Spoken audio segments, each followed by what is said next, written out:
Hello queens, angels, and goddesses. Welcome back to my channel. Warning: this contains boy love, and if you don't like it then please get off my channel. Water pistol. Grinning face with cowboy hat. It started out as an interest. His brother, Miya Atsumu, could not stop babbling on and on about this blue-eyed raven setter that he met at the All Japan Youth Training Camp. Truthfully, it intrigued him. Atsumu only talked about him, and if whoever this person is got Atsumu to go to Dreamland, then this person was worth looking into. Though, their meeting didn't go as expected. Atsumu had apparently invited Kageyama over for the weekend, and ended up forgetting that he didn't overslept the day he had to go pick up Kageyama. Stupid brother. So on that fateful Saturday morning, while he was jogging through the park, he suddenly ran into the Karasuno setter. Literally. Oh, and let him tell you. It was so cliché. Osamu was jogging, and wasn't looking where he was going, so he ended up bumping into someone. As that someone started to fall, his instincts told him to reach out to catch them. And that's how they met. Kageyama in his arms, levitating off the ground, while Osamu held him securely by his waist, leaning forward, like how dancers do the dip. With Kageyama in his arms, it felt like time stopped, like this scene could last for an eternity, and Osamu almost wished it did because the grey-brown-haired boy was entranced. He had seen pictures of Kageyama before, from Atsumu, that's why he knew who the boy was, but the pictures could not compare to the living boy. Kageyama was beautiful. Silky raven hair. Blue crystallized eyes. Delicate eyebrows. Natural pink, supple lips. Sharp small nose. Light tan, smooth skin. Sturdy yet petite and lanky body. Osamu could go on and on about each of the boy's features, but his thoughts were interrupted by said ravenette. Ah, Miya-san? He knew him? You know me? Ah, Miya-san told me about you. Kageyama scowled, obviously confused because of how he was addressing the twins. Osamu chuckled at the adorable scene. How about you address me by my first name? I don't mind. I can do the same for you, since I'm pretty sure Tsumu already does. Osamu suggested, trying to make things easier for Kageyama. And in response, Kageyama hesitantly nodded. That's fine, Osamu-san. That's good to know, Tobio. Ah. Osamu-san, could you let me go? Huh? Let him go? And then it dawned on him, he was still holding Tobio. Embarrassingly, he helped Tobio stand on his own 2 feet before letting go, surprisingly missing the warmth. End scene. Embarrassing, he knows. But as he guided Tobio to their house and got complaints from Atsumu for getting Tobio-kun to call him by his first name and vice versa, even though Tobio-kun didn't even call him by his first name, Atsumu got too flustered when he did. Osamu knew. He could not think of the scene as embarrassing but instead wanted the scene to happen again. But he cleared that out of his mind. He was just touch-starved. Yes. That was it. He wasn't. The 2 days he had with Tobio were so fun. He enjoyed every moment he had with the blue-eyed boy, and he couldn't wait until Tobio would visit again. And Tobio did, but so did he. Both him and Atsumu. When they had the time, they would visit him and even stay at his house. When Tobio could, he would travel to their prefecture and play an exhilarating game of volleyball with them.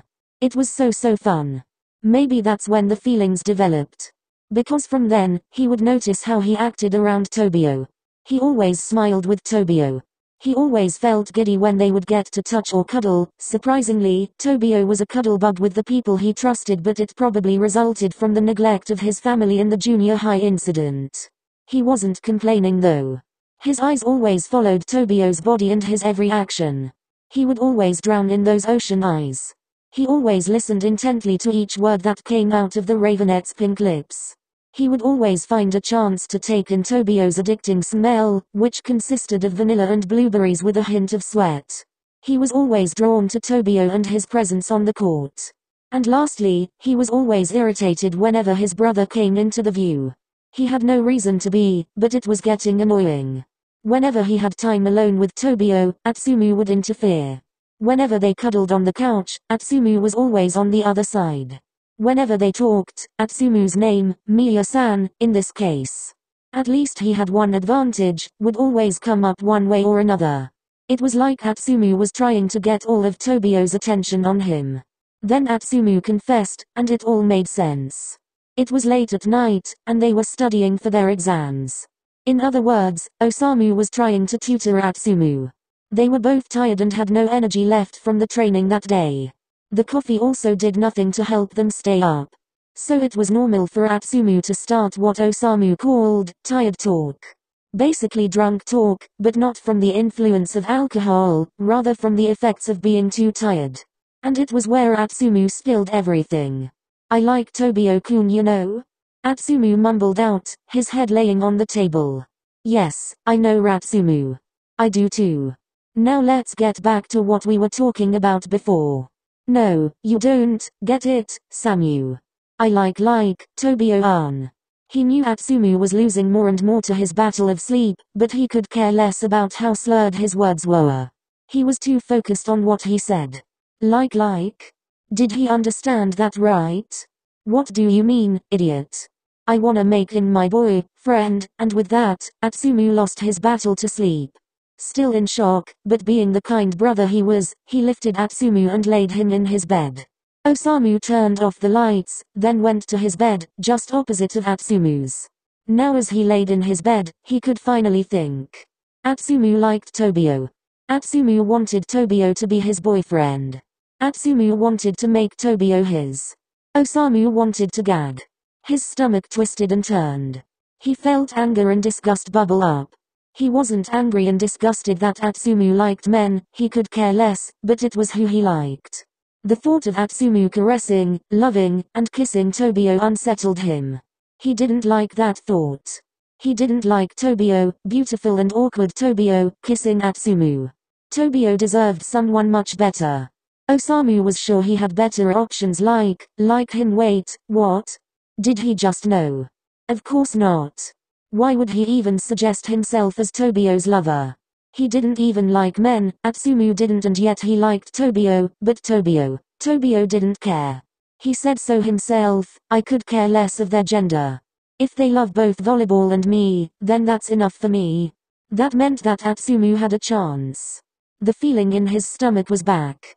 But what his brain had suggested earlier, that Osamu could be Tobio's lover, was overpowering everything else. Now that his brain was full of specific images, Osamu and Tobio smiling on a date, Osamu and Tobio laying in bed together just cuddling, Osamu kissing Tobio, Osamu touching every part of Tobio's magnificent body as Tobio only called his name with his sweet deep voice. The thought seemed even more appealing with each picture. It just made sense. It made sense to just have Tobio by his side. That's when it all finally made sense. What a way to find out. Of course, take it that his brother would make him realize it in such a childish way. Why did he have to find out this way? But now that he did, he could finally sleep. This has been taking too much of his sleep time.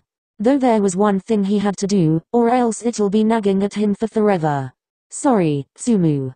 I like Tobio too, so I can't let you have him. He spoke out loud, even though he was sure that Atsumu was too far in the world of dreams to hear. That night, he dreamed of Tobio in his arms, and he couldn't be more content. Warning: this fanfiction does not belong to me, neither does the fan art. Credits to the original artist and author to the fan art and the fanfiction. Haikyuu does not belong to me either. Well, bye children, smiling face with hearts.